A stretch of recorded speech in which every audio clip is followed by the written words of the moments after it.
दुनिया में, और उन सम्मेलनों के बीच में दुनिया के सर्वाधिक विकसित देशों का जो संगठन है OECD, organisation for economic cooperation and development, जिसके लिए विश्व के सर्वाधिक जीडीपी वाले पहले 7 थे, अब 15 हो गए, 16 हो गए देशों का वह संगठन था।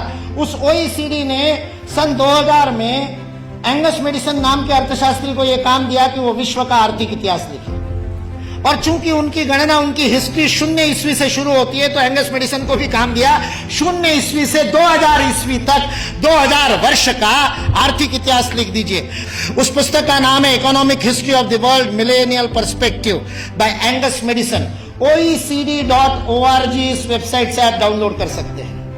2000 वर्ष का आर्थिक इतिहास लिखा है एंगस मेडिसन ने, और वह एंगस मेडिसन कहता है कि पहले 1500 वर्ष 0 ईस्वी से लेकर के 1490 तक, 99 तक, सारे विश्व के जीडीपी में लगभग 2/3 66% योगदान देने वाला देश कोई था तो वो भारत देश था।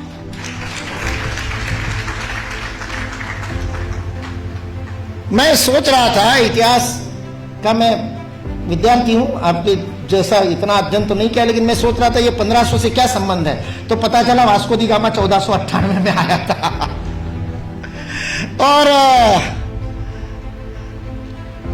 मतलब उसने भारत को खोजा, ऐसा हम लोग भी लिखते हैं, तो उससे पहले कोई गुम हो गया होगा। जो गुम हुआ भारत था वो विश्व के 2/3 जीडीपी को प्रोड्यूस करने वाला, और केवल प्रोड्यूस करने वाला नहीं, विश्व को समृद्धि का अवदान देने वाला, वितरण करने वाला। विल ड्यूरांड अमेरिकन इतिहासकार है, 11 खंडों में उसने लिखी है हिस्ट्री ऑफ सिविलाइजेशन। वह विल ड्यूरांड लिखता है सारे विश्व को संपदा का वितरण करने वाला कोई देश होगा तो वह देश भारत देश है। वितरण शब्द प्रयोग किया है, लेन देन नहीं, वितरण करने वाला देश। सारे दुनिया में हमारे व्यापारी जाते थे। वो वास्को दी गामा को भी हमारे ये गुजरात का व्यापारी, वास्को दी गामा ने अपनी डायरी में लिखा है, वो गुजरात का व्यापारी पानी के जहाज लेकर के उसको मिला साउथ अफ्रीका में, उसको तो भारत मिला नहीं था।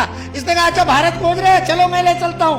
उसको मसाले भरने थे, इससे वो कालीकट गया, इससे वास्को दी गामा को कालीकट ले गया, नहीं तो भरूच ले आता गुजरात में। फिर हमारे इतिहास वाले लिखते कि वास्को दी गामा भारत को खोजता खोजता भरूच पहुंच गया। वास्को दी गामा को भारत के व्यापारी कान्हा भाई ने खोजा, मिल गया, और उसको कहते हैं भारत खोज रहे, चल भाई मैं दिखाता हूं, चल मेरे साथ, और साथ में ले। ये वास्को दी गामा ने अपनी डायरी में लिखा है, वो बेईमान नहीं है, उसको छिपा करके इतिहास की किताबें लिखने वाले बेईमान।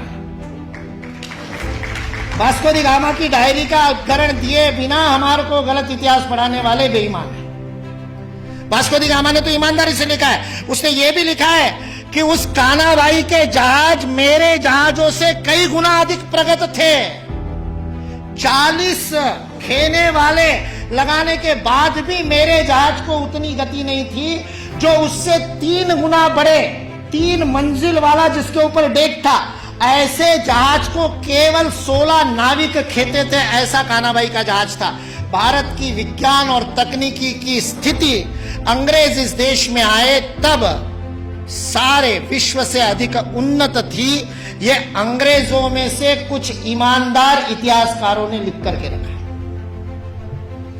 इसलिए जो इस गलत फहमी में है कि अंग्रेज इस देश में नहीं आते तो भारत में तो कोई विज्ञान ही नहीं होता, वो इस बात को समझ ले कि अंग्रेज इस देश में नहीं आते तो केवल भारत का ही नहीं, विश्व का विज्ञान आज है उससे अधिक प्रगत होता।